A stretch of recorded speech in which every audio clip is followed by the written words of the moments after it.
اللہ الرحمن الرحیم۔ السلام علیکم ورحمۃ اللہ وبرکاتہ۔ والدین کی خدمت اور ادب و احترام۔ اللہ تعالی نے کائنات میں افضل اور اشرف مخلوق انسان کو بنایا ہے۔ والدین در حقیقت انسان کے دنیا میں آنے کا ذریعہ ہوتے ہیں۔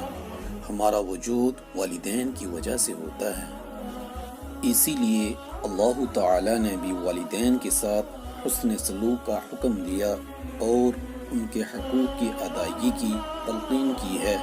محبت کا جذبہ فطری طور پر والدین کو عطا کیا گیا ہے۔ اولاد کے لیے والدین دنیا کی سب سے بڑی نعمت ہیں۔ والدین کی جس قدر عزت و توقیر کی جائے گی، اسی قدر اولاد سعادت سے سرفراز ہوگی۔ شریعت میں والدین کے ساتھ حسن سلوک کا حکم دیا گیا ہے۔ رسول کریم صلی اللہ علیہ وسلم نے بھی ہمیں والدین سے حسن سلوک کا حکم دیا ہے۔ آپ صلی اللہ علیہ وسلم نے فرمایا، کیا میں تم کو سب سے بڑے گناہ بتلا دوں؟ لوگوں نے عرض کیا، کیوں نہیں یا رسول اللہ صلی اللہ علیہ وسلم؟ آپ صلی اللہ علیہ وسلم نے فرمایا، اللہ کا شریک نہ ٹھہرانا اور نہ والدین کی نافرمانی کرنا۔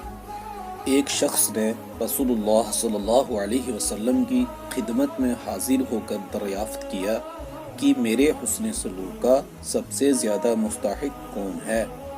آپ صلی اللہ علیہ وسلم نے ارشاد فرمایا، تمہاری ماں۔ اس شخص نے پوچھا، پھر کون؟ آپ صلی اللہ علیہ وسلم نے ارشاد فرمایا، تمہاری ماں۔ اس شخص نے پوچھا، پھر کون؟ آپ صلی اللہ علیہ وسلم نے ارشاد فرمایا، تمہاری ماں۔ اس نے پوچھا، پھر کون؟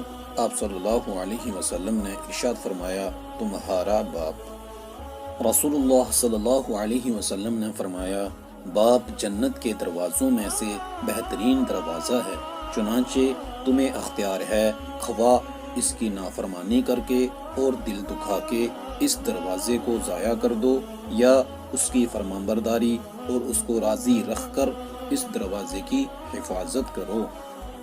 انسان کی پیدائش کا مقصد ہی یہ ہے کہ اللہ کو راضی کرے۔ اس کو حاصل کرنے کا آسان طریقہ حضور صلی اللہ علیہ وسلم نے بیان فرمایا کہ بندے سے اللہ کا راضی ہونا، بندے سے اللہ کا ناراض ہونا والدین کی رضامندی و ناراضگی کے ساتھ وابستہ ہے۔ ایک اور حدیث میں آپ صلی اللہ علیہ وسلم نے فرمایا، رب کی رضامندی والد کی رضامندی میں ہے، رب کی ناراضگی والد کی ناراضگی میں ہے۔ بہرحال قرآن و حدیث کی روشنی میں یہ بات نہایت واضح ہو جاتی ہے کہ والدین کی نافرمانی بہت بڑا گناہ ہے۔ والدین کی ناراضگی اللہ تعالی کی ناراضگی کا سبب بنتی ہے، لہذا ہمیں والدین کی اطاعت اور فرمانبرداری میں کوئی کوتاہی نہیں کرنی چاہیے، خاص کر جب والدین یا دونوں میں سے کوئی بڑھاپے کو پہنچ جائے تو انہیں ڈانٹ ڈپٹ کرنا، حتیٰ کہ ان کو اف تک نہیں کہنا چاہیے۔ ادب و احترام، محبت و خلوص کے ساتھ ان کی خدمت کرنی چاہیے، ان کا ادب و احترام کرنا چاہیے، ان سے محبت کرنی چاہیے، ان کی فرمانبرداری کرنی چاہیے، ان کی خدمت کرنا، ان کو حد الامکان آرام پہنچانا، ان کی ضروریات پوری کرنا، یہ سب ہماری ذمہ داریوں میں شامل ہے۔ ناظرین، ویڈیو کو زیادہ لمبا نہ کرتے ہوئے میں اپنی بات یہیں پر ختم کرتا ہوں۔ ناظرین، اس میسیج کو آپ جب تک شیئر کرتے رہو گے، آپ کے لیے صدقہ جاریہ ہوتا رہے گا انشاءاللہ۔ اللہ تعالیٰ سے دعا فرمائیں، اللہ مجھے اور آپ سب کو والدین کی خدمت کرنے کی توفیق عطا فرمائے، آمین۔